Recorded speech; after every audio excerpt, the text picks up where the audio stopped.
Good morning, students. Today topic is banker customer from the subject banking law and theory practice.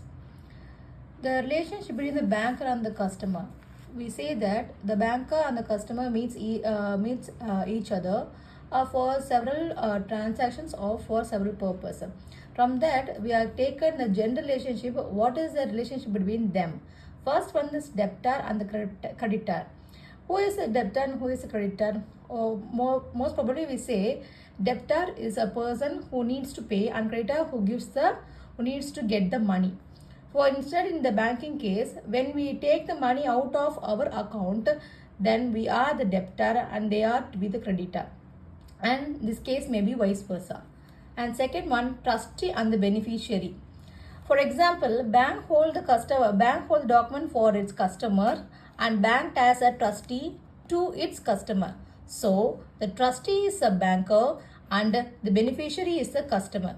Because why we say the beneficiary is the customer? On behalf of our purpose, the bank is holding the documents.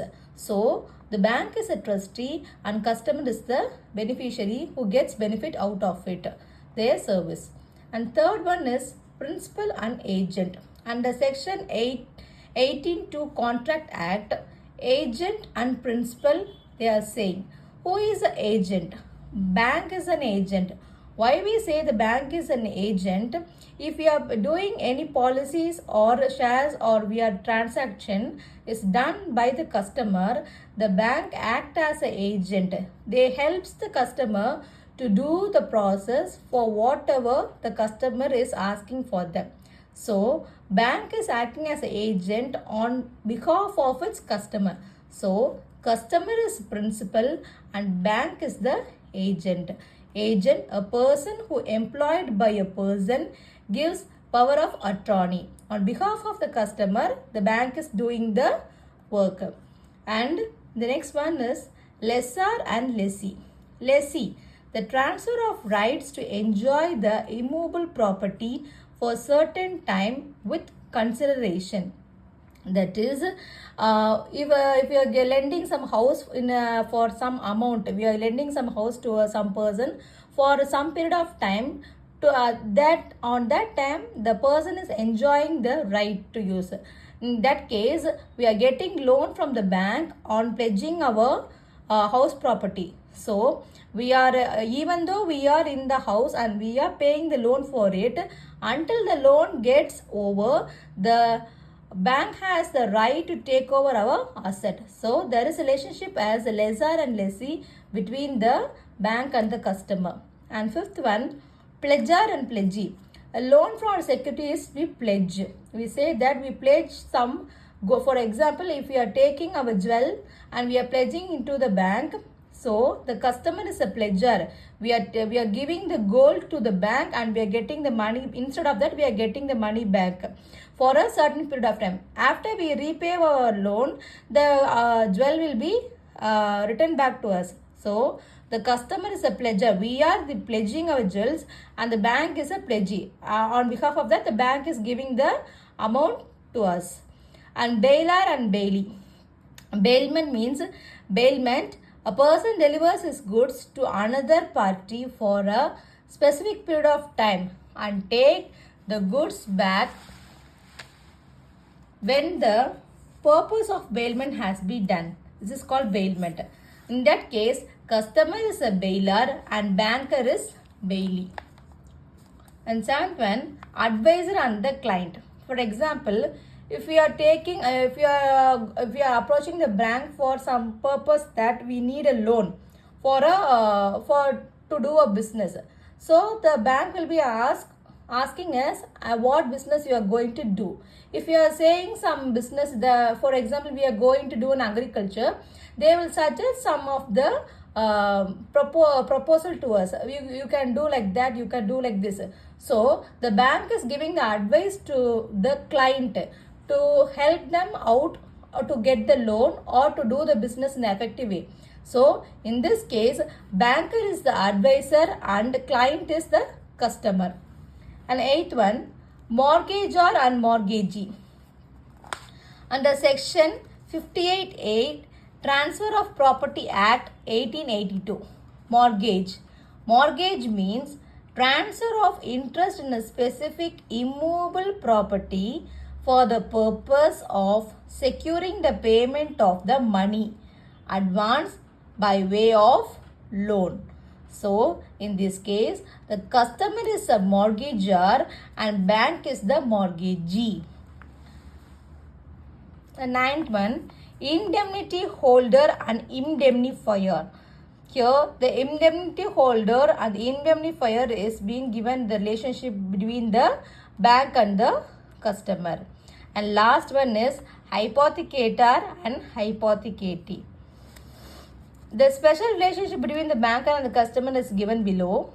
Maintaining records, maintaining confidentiality, obligation to honor the checks, proper format of checks, correctly signed by the person, properly presented in the bank, there must be an available balance in the bank account. These are the special conditions has to be checked inside of the banker to do the favorable for his customer. And the next topic is termination of relationship between the banker and the customer. First one, liquidation of the company. When the company gets liquidated, automatically the banker and the customer may console their accounts and may close it, and they may wind up their accounts to get back their properties and account details. So in this case, the banker relationship with customer is get over. And the next one, death or lunatic of a customer. When the customer when the customer is no more there, and if it is a lunatic person, then the bank and the customer relationship has been broken, because the customer is not a valid person to hold account in the bank. And completion of contract. If we taken a contract or some period of agreement between the bank for 1 year or 5 years, after that there may be for example, if we are taking the loan of 10 years, after we are repaying the loan towards the bank, then there is no transactions happen between the bank and the customer. So the relationship between banker and customer will be completed when there is a completion of the contract. And closing of account after bank notice. In some cases, there may be a notice given by the court order that they should not hold the account in the bank. So in that case, due to the court order, the bank may wind up the relationship between the customer and the bank. They may close the account of the customer and they will nullify it. And voluntary closure of account.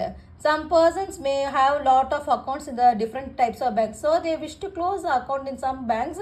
In that case, the relationship between the banker and customer comes to an end.